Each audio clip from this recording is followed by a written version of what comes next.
Olá, meus irmãos e irmãs de Ideal Espírita, vocês amigos e amigas que nos acompanham aqui na página Estação da Luz Espírita, muitíssimo obrigado mesmo pela sua companhia. A nossa página Estação da Luz Espírita não tem fins lucrativos, o objetivo é a divulgação da doutrina espírita. E é por isso que nós reunimos aqui esta sede de matérias espíritas para que possa atender às suas necessidades, estudo, lazer, pesquisa. Você encontra aqui na nossa página Estação da Luz Espírita os livros da codificação, obras suplementares, entrevistas, palestras e os programas da Web Rádio Estação da Luz de Natal e Web Rádio Cristo Consolador de São Paulo. Ou seja, um acervo que atenda às suas necessidades, sem fins lucrativos. O objetivo é a divulgação da doutrina espírita. E agora eu convido você para nos acompanhar na reprodução de mais esse trabalho imperdível. Muito obrigado mesmo pela sua companhia e vamos juntos!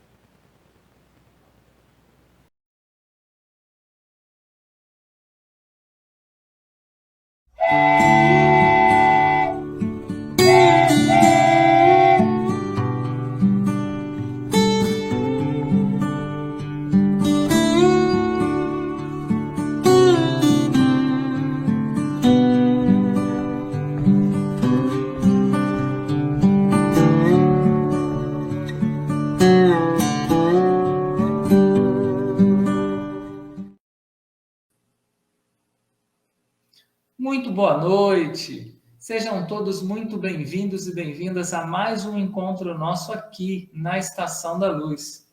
Hoje estamos aqui, Levino e eu, para pontuarmos algumas coisas e conversarmos um pouquinho sobre o capítulo 4 do livro A Caminho da Luz. Boa noite, Levino. Boa noite, Carlos Odilon. Boa noite a todos vocês, a você, minha irmã, meu irmão, uma boa noite. E nós estamos te convidando para embarcar nesse trenzinho. Sabe quem é o motorista desse trem? Quem é que dirige esse trem? O próprio Jesus. Então veja bem quanto é importante. E o Tavares, ele distribuiu bilhetes gratuitamente para todos aqueles que quiserem participar, que quiserem embarcar nesse trenzinho da Estação da Luz. E aí, nós vamos começar com as perguntas, né? Tem algumas perguntas. Tá aqui, ó. Ah, sim. Deixa eu te ajudar que eu estou vendo o mouse mais facilidade aí. Tá bom, aí, exatamente.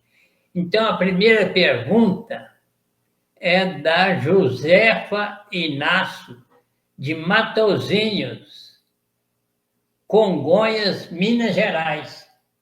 Ela participa praticamente todas as vezes. Que bom, que bom. É bom, isso é ótimo, né? Então, a gente também quer dizer a você que está nos assistindo, auxilie o programa para que ele possa crescer mais, para que as informações possam ser mais amplas. Faça a sua observação ou a sua pergunta.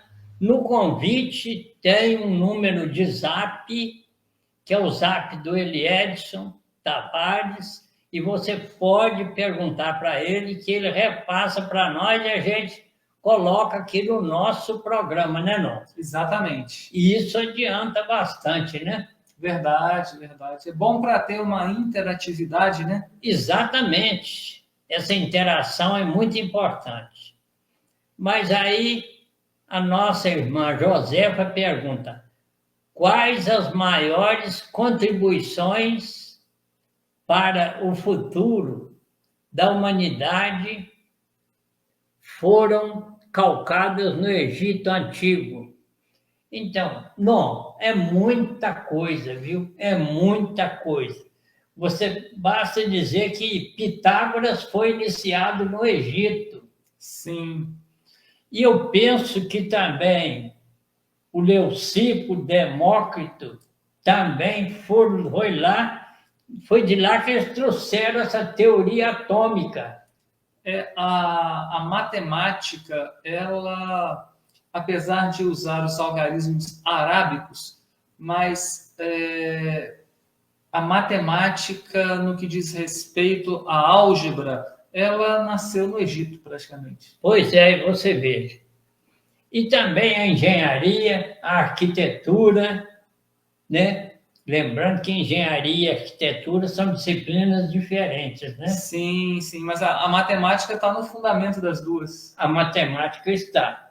Quanto também da geometria, Exatamente. né? Da geometria. Então, a pergunta da Josefa é muito interessante, porque a gente toma conhecimento dessas coisas do passado. Agora, eu estava lembrando de um fato também muito interessante, Odilon. Tem um livro aí, Magias e não sei o que, do Tibete. Então, na citação do Paulo César, do Luiz da Rocha Lima, né? Vamos descobrir aqui o nome do livro para passar certinho. Exatamente. Mistérios e Magias do Tibete. Do Tibete, exatamente. Gente, e tem em PDF gratuitamente aí na internet. Você pode baixar e baixando aproveita para ler também, né? Lógico. Então, mas pelo que o Luiz da Rocha Lima falou, não, e o que eu entendi, né? Lá no Tibete tem os sacerdotes médicos que desintegram atomicamente tumores de diversas procedências, de câncer e de outras coisas. E eles fazem isso só com o pensamento.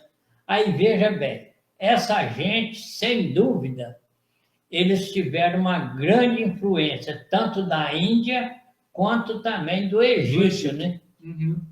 É um fato. Influências grandes. Sem dizer que a própria agricultura e, vamos assim dizer, o monitoramento das estações do ano Perfeito. Também tem raízes egípcias muito grandes, porque eles praticamente viviam no deserto. Se eles não conhecessem bem as estações do ano para saber quando plantar e quando colher, teriam morrido todos de fome. Exatamente, não. Agora, tem uma outra pergunta que é... Hilda Farias, Ponta Negra, Natal. Natal. Existiu os faraós negros, né? Em diversas dinastias. Sim, claro, Hilda. Claro, claro. Então, a história é interessante. Hoje, você fica atento à leitura aí que o Carlos Odilon vai fazer para nós, porque eu mesmo tenho uma dificuldade grande de ler, porque com o AVC também mexeu no controle da visão, né? Então, minha visão ficou muito ruim. Então, nós podemos passar para outra, né? Isso. Agora, uma pergunta do João Cecílio Cavalcante. Ele é de Jardim Europa, Sorocaba, São Paulo. São Paulo. A pergunta dele é a seguinte: como era o processo de mumificação praticado pelos egípcios, principalmente na retirada dos órgãos e do cérebro? João, se a gente tivesse essa resposta, nós ganharíamos hoje o prêmio Nobel. Existem diversas teorias que explicam como que esses órgãos eram retirados pela cavidade da garganta, no caso do cérebro, e se abria muito pouco o abdômen para a retirada dos órgãos, os órgãos eram colocados em vasilhames à parte, e o corpo, então, desidratado e mumificado.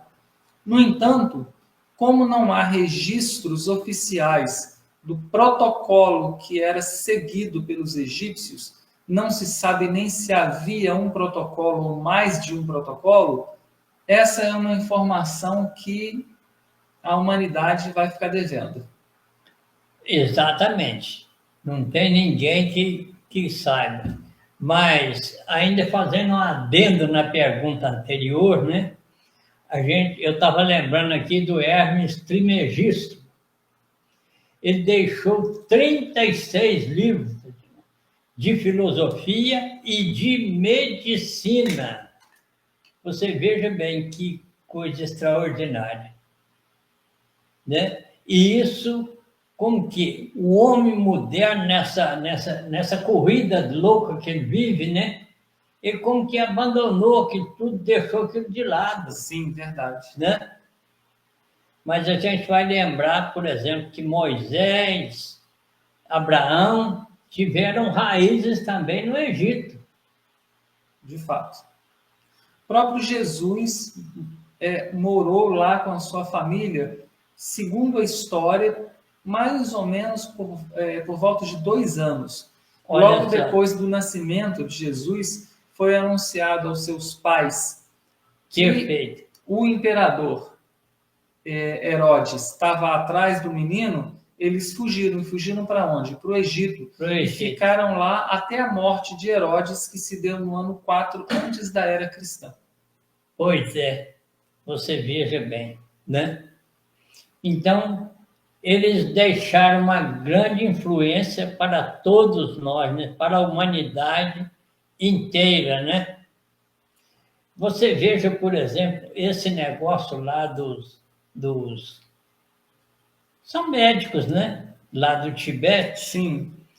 Extraíram um tumor através do pensamento, né? E essas técnicas existiam no Egito.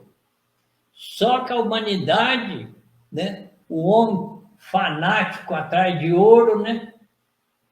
E largou esse diamante precioso para lá. Existem relatos que as primeiras cirurgias plásticas foram cirurgias realizadas no Egito. E também a descoberta dos primeiros anestésicos naturais também veio do Egito. Uma rainha, ela foi condenada erroneamente pelo faraó, um crime de traição, e das formas de se punir a pessoa nesse caso eram alguns tipos de mutilação. Em alguns casos era cortada a ponta do nariz para a pessoa ficar com o rosto bem desfigurado. Ela teve a ponta do nariz cortada. E depois descobriu-se que era uma mentira. Ela foi condenada injustamente.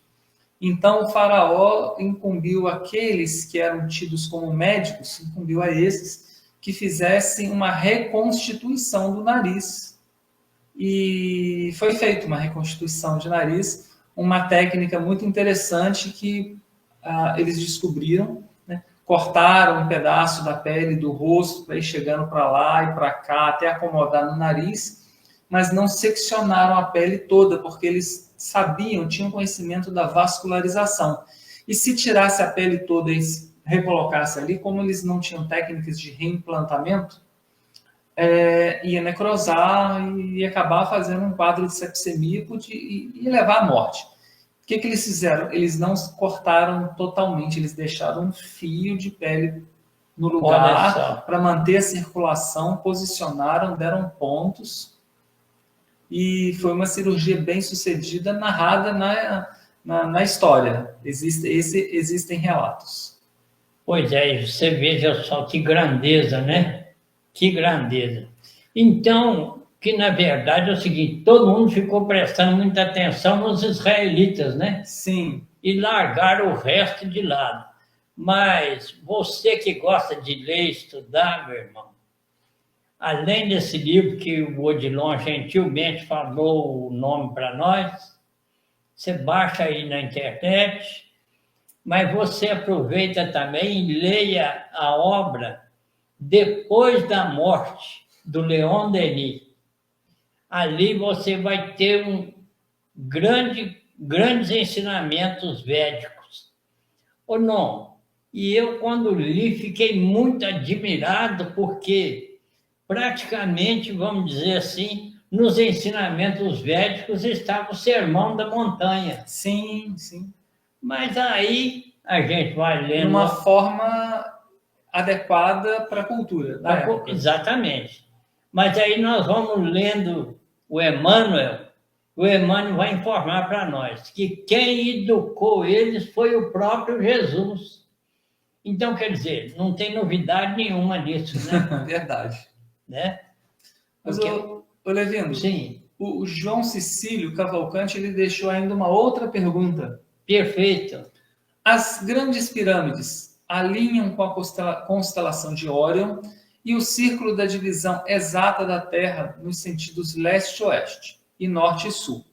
Onde eles foram para obter tais conhecimentos? Eles não foram, eles vieram, né? Eles vieram trazendo conhecimento, né? Exatamente. E o conhecimento, vamos dizer o seguinte, esses mistérios surgiam em forma de intuição, né? Ou uma lembrança vaga, né? Exatamente. Da mesma forma que as crianças hoje, né, sempre foi assim, mas hoje de uma forma muito intensa. As crianças revelam de imediato as suas ideias inatas, que são as ideias inatas. São aqueles conhecimentos ou habilidades que as crianças demonstram sem que lhes tenha sido oferecida a oportunidade do aprendizado. Perfeito. Isso é o quê? Isso é conhecimento passado que está brotando ali na criança. Exatamente. Oh, não, há pouco tempo eu vi uma menina da Argentina, 7 anos. Além do castelhano, ela falava também o inglês, o alemão e o francês. Então, veja bem. E quantas crianças aí, que chamam crianças prodígio, por exemplo, para execução de peças ao piano e outros Fazem instrumentos. miséria. Fazem, exatamente. Então, isso eles já trazem. Olha, nós temos aqui em Além Paraíba um exemplo muito interessante, que é o do Zé Heitor. Sim.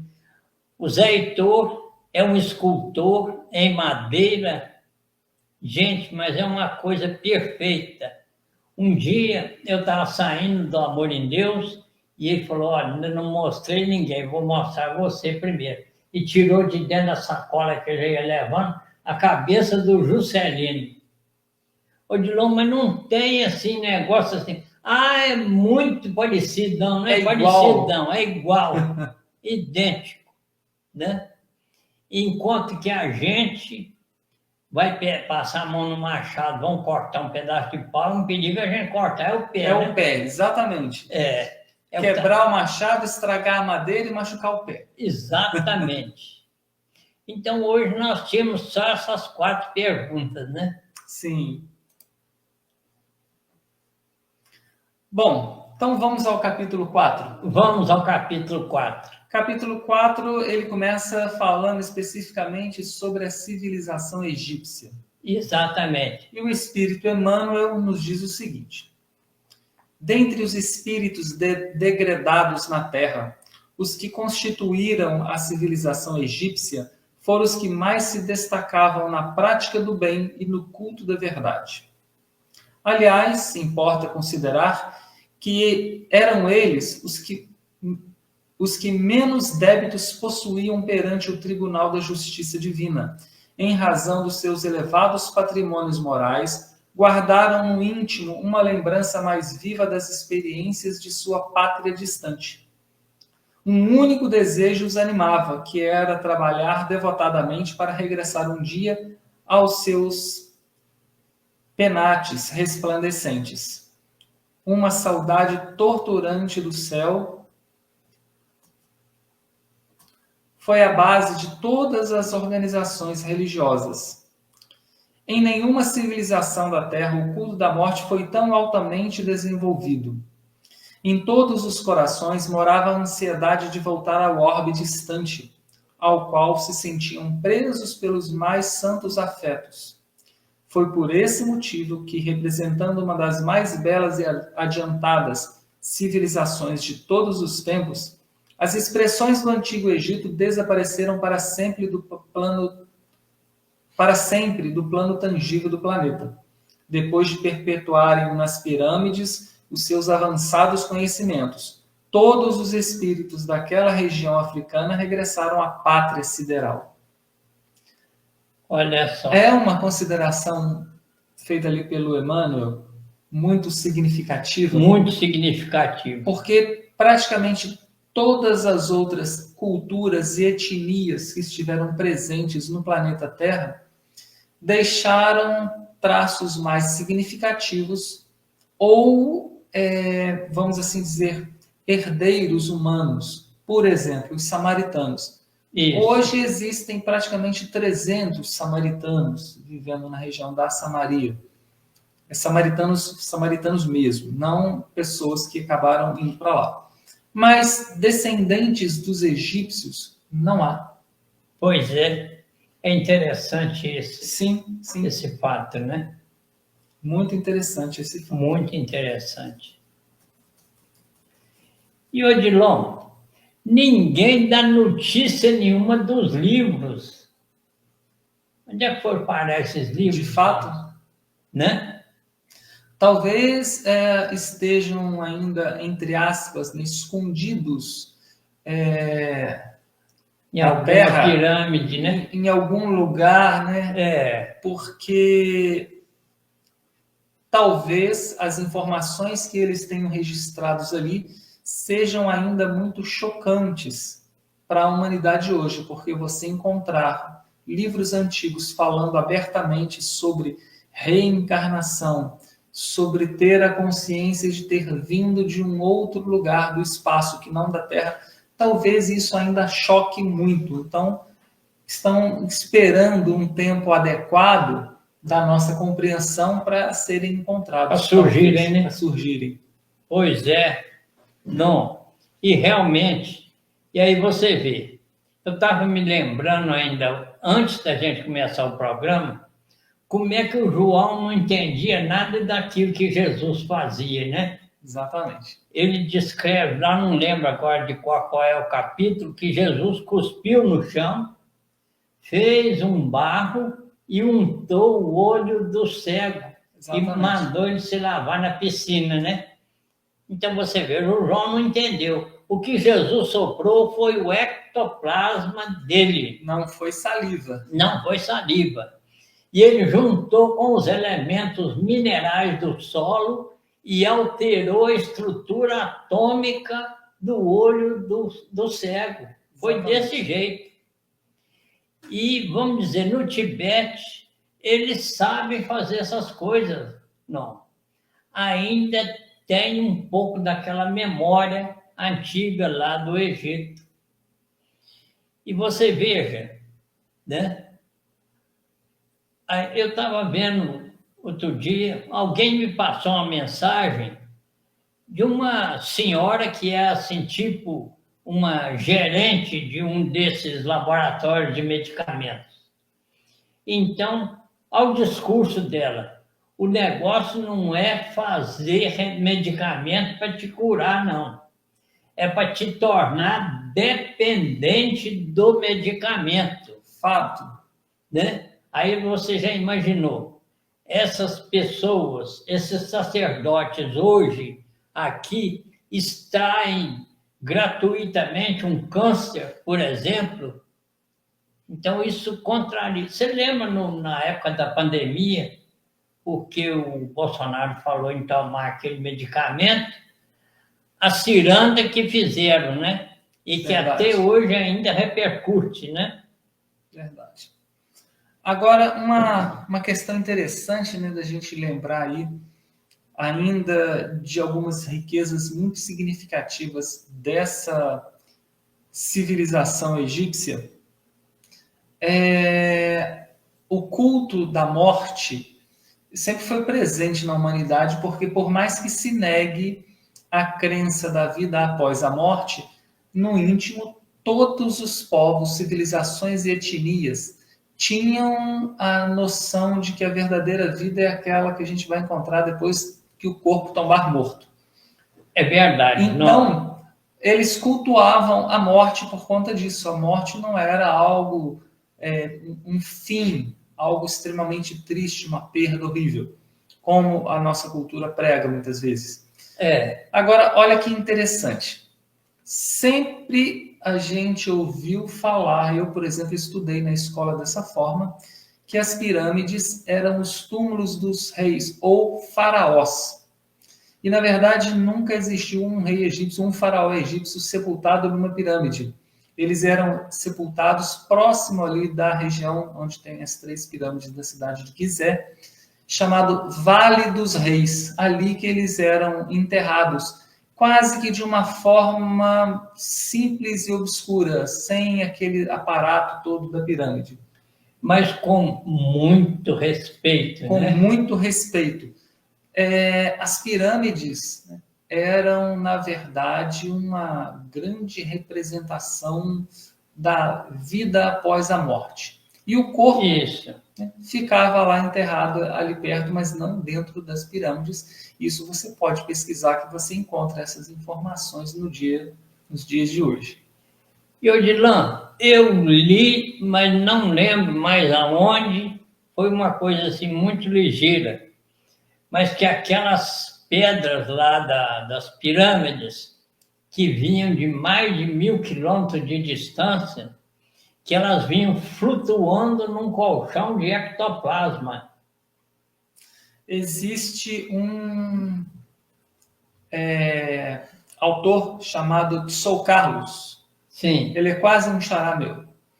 Ele estuda essa ciência que fala sobre a visita de seres não planetários no planeta Terra, para não dizer extraterrestres. E apesar de ter muita coisa com as quais eu, Carlos Odilon, não compactuo, não acredito, a gente tem que tirar o chapéu, que a pesquisa dele é uma pesquisa extensa e séria, uma pesquisa, inclusive, muito bem feita. E ele realmente encontrou relatos de que os egípcios envolviam essas pedras numa substância esbranquiçada, e as pedras, nessas peças imensas, passavam a ter o peso de uma sacolinha, um picolé, um celular. Sim. Era o ectoplasma. Exatamente.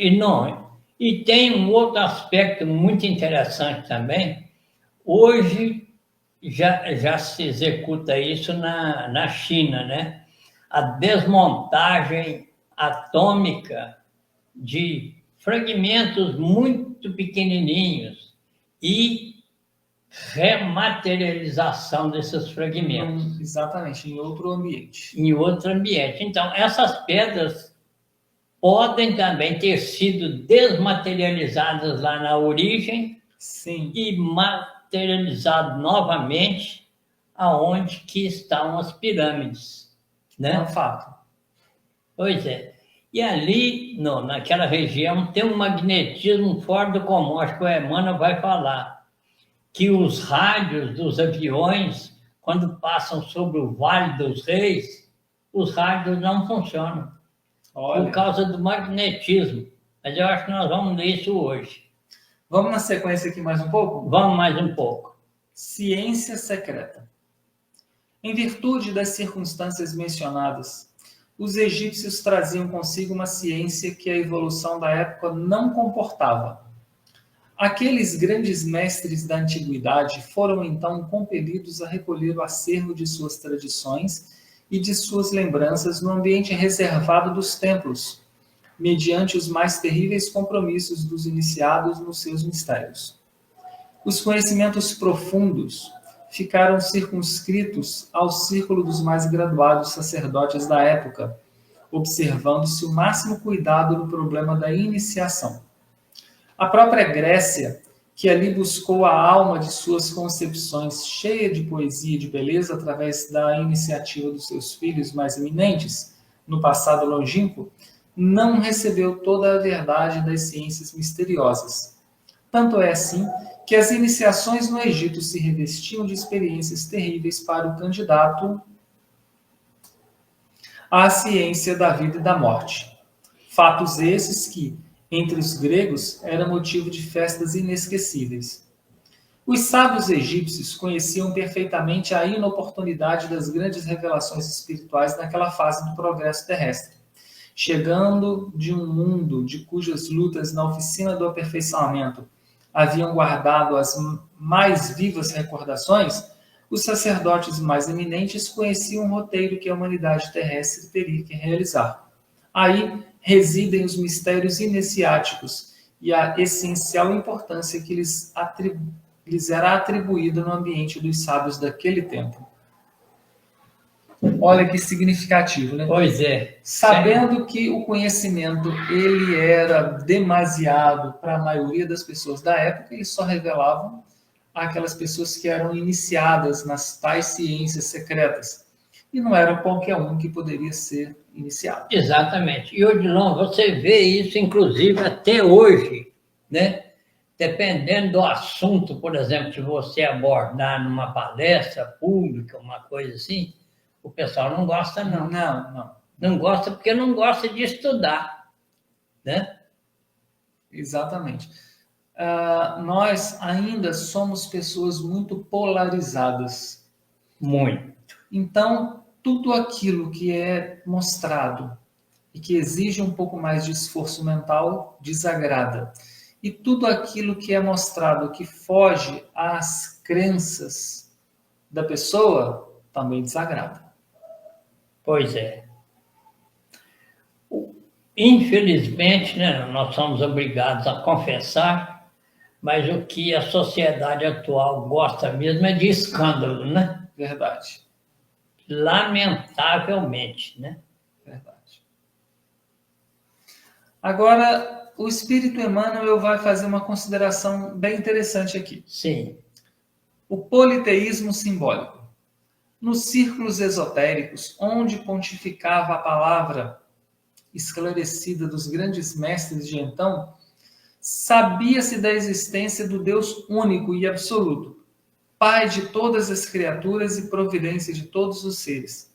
Mas os sacerdotes conheciam igualmente a função dos espíritos prepostos de Jesus, na execução de todas as leis físicas e sociais da existência planetária, em virtude de suas experiências pregressas. Desse ambiente reservado de ensinamentos ocultos partiu, então, a ideia politeísta dos numerosos deuses, que seriam os senhores da terra e do céu, do homem e da natureza. As massas requeriam esse politeísmo simbólico nas grandes festividades exteriores da religião. Já os sacerdotes da época conheciam essa fraqueza das almas jovens de todos os tempos, satisfazendo-as com as expressões esotéricas de suas lições sublimadas. Dessa ideia de homenagear as forças invisíveis que controlam os fenômenos naturais, classificando-as para o espírito das massas na categoria dos deuses, é que nasceu a mitologia da Grécia, ao perfume das árvores e do som das flautas dos pastores, em contato permanente com a natureza. E a gente percebe isso nos dias de hoje, né? Nos dias de hoje, Os exatamente. grandes sacerdotes egípcios, eles tinham a noção tanto do Deus único, quanto também desses espíritos prepostos de Jesus, né? Perfeito. Que são, felizmente, são em número incontável.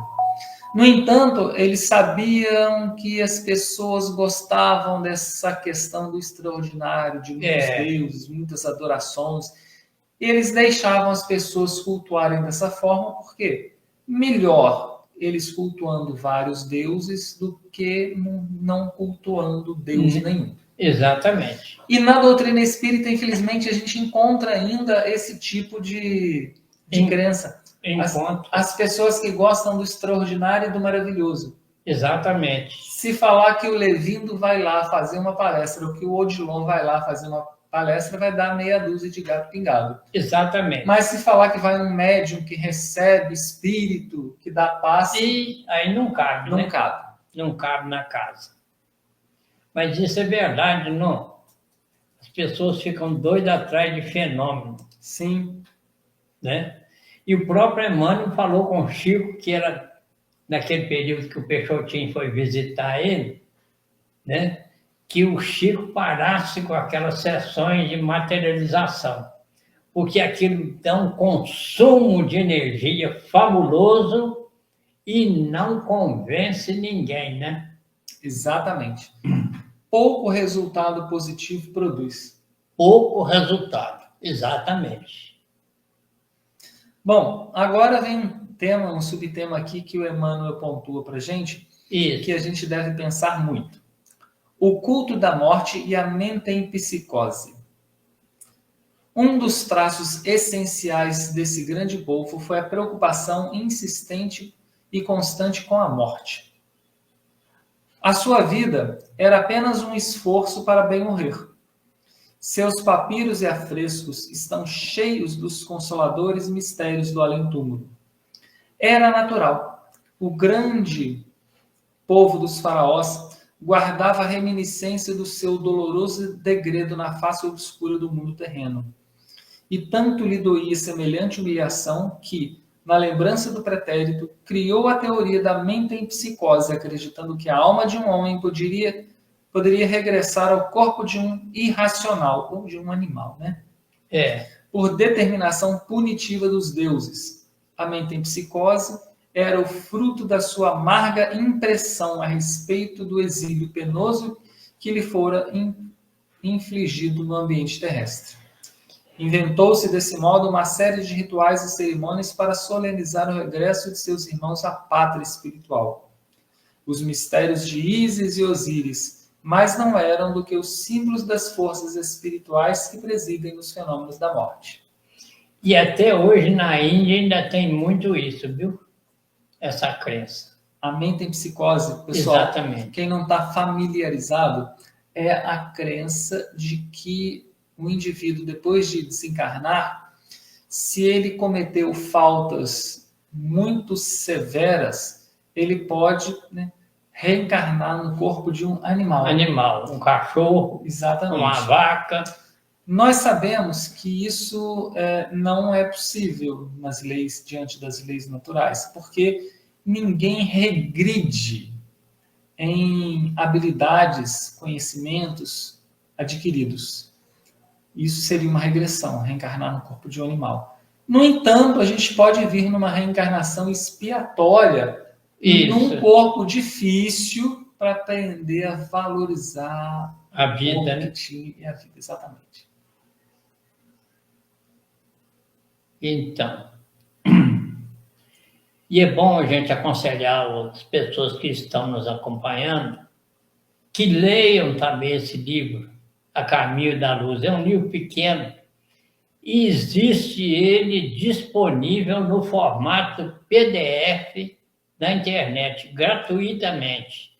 Aliás, existem todos gratuitamente os livros da psicografia do Chico, né? Todos são mais de 420, né?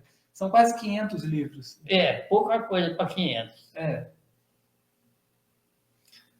Um outro tópico. Os egípcios e as ciências psíquicas. As ciências psíquicas da atualidade eram familiares aos magnos sacerdotes dos templos. O destino e a comunicação dos mortos e a pluralidade das existências e dos mundos eram para eles problemas solucionados e conhecidos. O estudo de suas artes pictóricas positiva a veracidade dessas nossas afirmações. Num grande número de afrescos, apresenta-se o homem terrestre acompanhado do seu duplo espiritual, seu perispírito.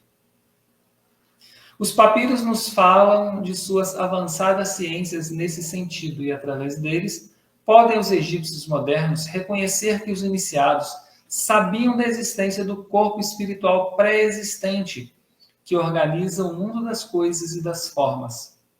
Seus conhecimentos a respeito das energias solares com relação ao magnetismo humano eram muito superiores aos da atualidade.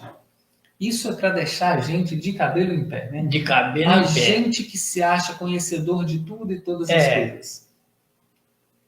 Ô, Dilon, mas você veja bem que esses conhecimentos até hoje contrariam muitos interesses, né? Sim. Muitos interesses. Com certeza. Então, vamos dizer assim, Satanás, inferno, isso já rendeu milhões e milhões de dólares, né? Exatamente.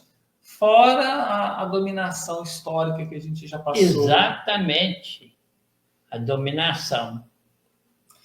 Desses conhecimentos nasceram os processos de mumificação dos corpos, cujas fórmulas se perderam na indiferença e na inquietação de outros povos. Seus reis estavam tocados do mais alto grau de iniciação, enfeixando nas mãos todos os poderes espirituais e todos os conhecimentos sagrados. É por isso que a sua desencarnação provocava a concentração mágica de todas as vontades, no sentido de cercar-lhes o túmulo de veneração e de supremo respeito. Esse amor não se traduzia apenas nos atos solenes de mumificação. Também o ambiente dos túmulos era santificado por um estranho magnetismo. Os grandes diretores da raça, que faziam jus a semelhantes consagrações, eram considerados dignos de toda a paz no silêncio da morte. Nessas saturações magnéticas, que ainda aí estão a desafiar milênios, residem as razões da trágica e amarga de Lord Carnarvon e de alguns de seus companheiros que penetraram em primeiro lugar na câmara mortuária de Tutankhamon. E ainda por isso é que muitas vezes, nos tempos que correm, os aviadores ingleses observam o não funcionamento dos aparelhos radiofônicos quando as suas máquinas de voo atravessam a limitada atmosfera do Vale Sagrado. Está falando do Vale dos Reis. Exatamente. Muito significativo isso, né? Muito significativo. Esse magnetismo, porque esse magnetismo tem uma influência direta na gente também, né? Sim. Também. Você vê aquele fato do Alex Carrel, hoje eu lembrei o nome do homem, Alex Carrel. Ele tinha uma pessoa que ele tratava, a Marie Ferrand, que ela tinha tuberculose. E no conceito do Carrel, ela iria desencarnar muito em breve. Mas a Marie pediu a ele que antes de morrer, ela queria ir lá na Gruta de Lourdes, porque ela guardava a certeza de que se banhasse nas águas da gruta, ela ficaria boa. E aí o Carrel, por uma questão humanitária, né? Levou. Achando, inclusive, que ela não sobreviveria à viagem. Que não sobreviveria à viagem. E depois também ele chegou a deixá-la no hotel e ele foi primeiro lá na gruta. E a água era muito gelada. E a Marie, com aquela febre terrível, aí ele falou assim, se ela entrar nessa água, ela morre na hora. Mas qual não foi a surpresa? A piscina era assim, tipo esses coxos que usa para tratar de vaca, bem estreitinho, né? Aí uma enfermeira segurou a Marie de um lado e a outra enfermeira do outro, e ela atravessou aquele pequeno coxo. E quando saiu do outro lado, ela saiu sã, perfeita. Aí o Carrel fez a sua profissão de fé, né? Que também não entendeu o que aconteceu, né? Sim. Esse magnetismo extraordinário, né? Que envolveu a Marie. E também existe um outro aspecto muito interessante, não? Que é o seguinte, isso desperta muito as emoções, né? E as emoções têm uma comunicação direta com as nossas células. Sim, o sistema imunológico responde diretamente. Diretamente. Tem uma bioquímica norte-americana, Candace Pert. É assim que escreve, Candace Pert. Ela começou a pesquisar como que os opiáceos agiam no interior das nossas células. E acabou descobrindo que desses 7 trilhões de células, cada uma tem dezenas de receptores, igualzinho uma antenazinha parabólica, né? Que recebe os neuropeptídeos das nossas emoções, que são neurotransmissores e hormônios. Então, isso é fantástico, é uma coisa fantástica. Bom, agora o Espírito Emmanuel, talvez atendendo à curiosidade geral, ele vai abrir um tópico especificamente sobre as pirâmides.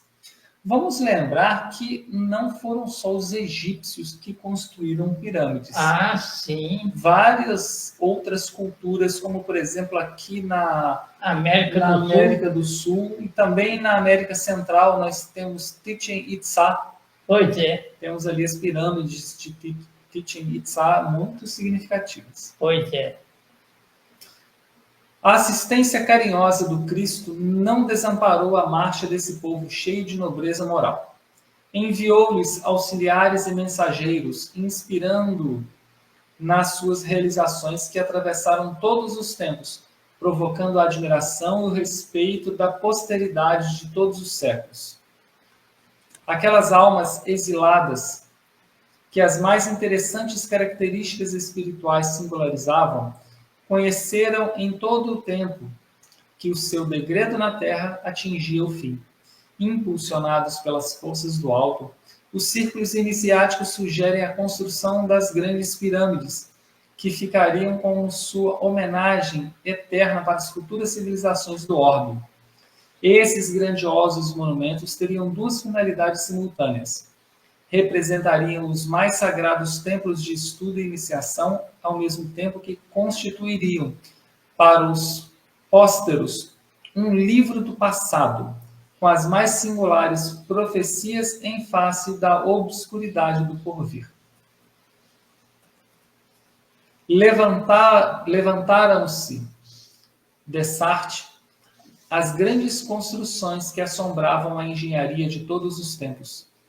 Todavia, não é o colosso de seus milhões de toneladas de pedra, nem o esforço hercúleo do trabalho de sua justa posição, o que mais empolga e impressiona a quantos contemplem esses monumentos.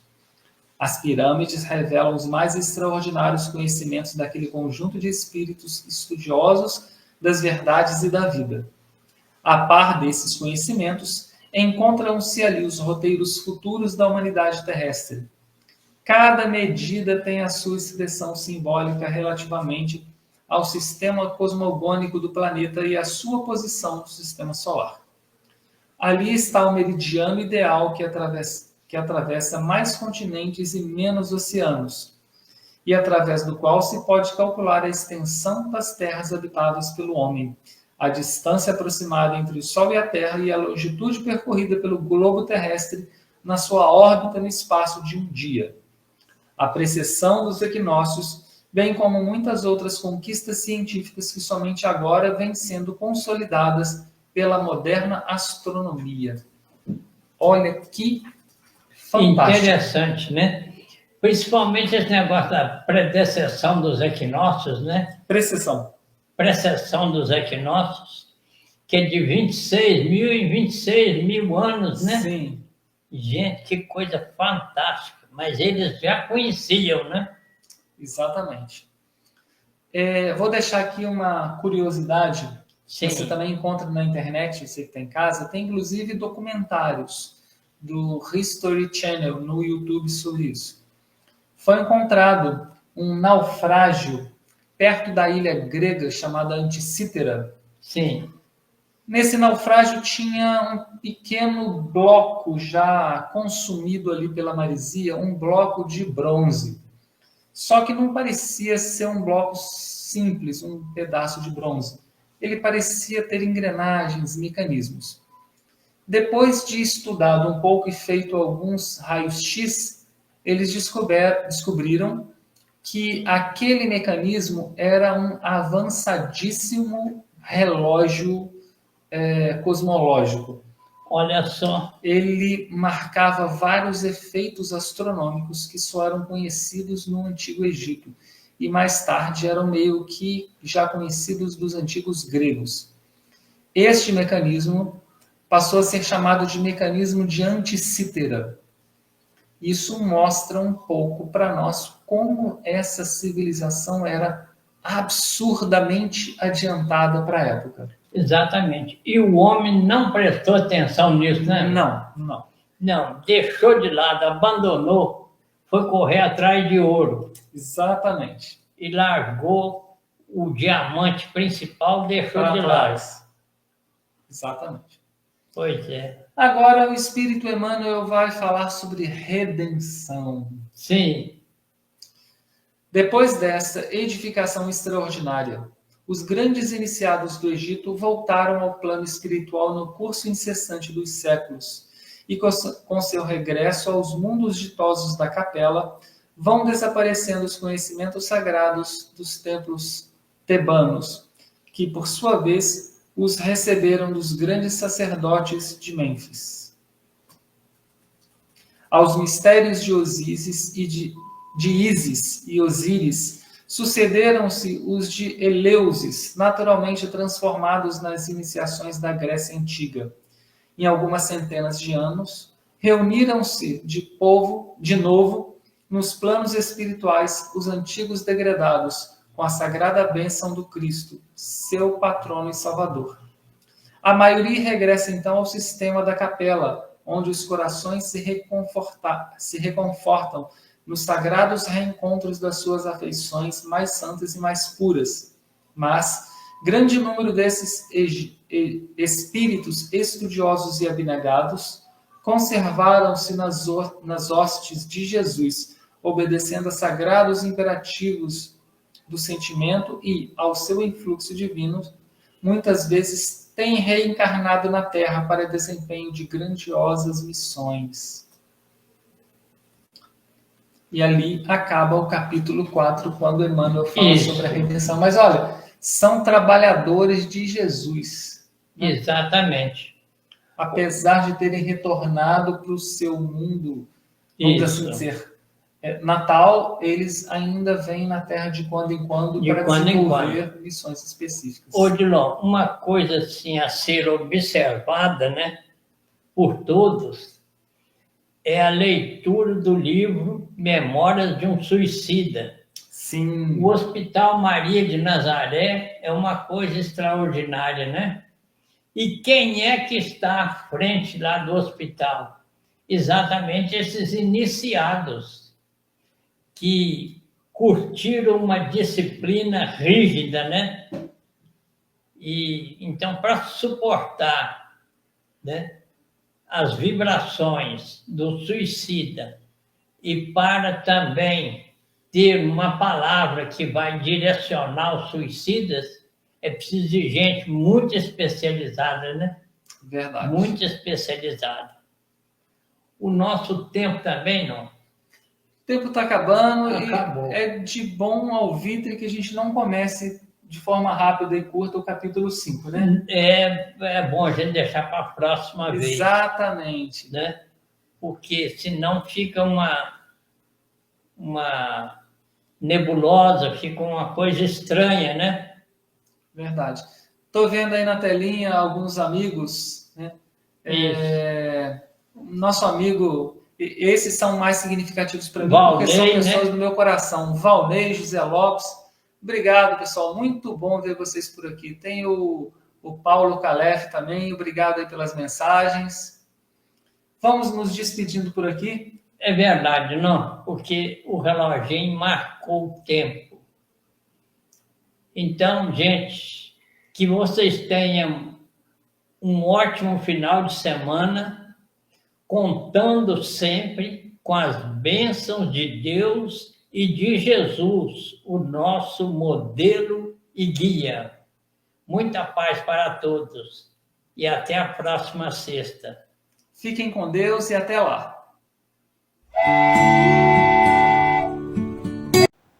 Chegamos ao final da nossa atividade. Muitíssimo obrigado mesmo pela sua companhia e espero você no próximo evento.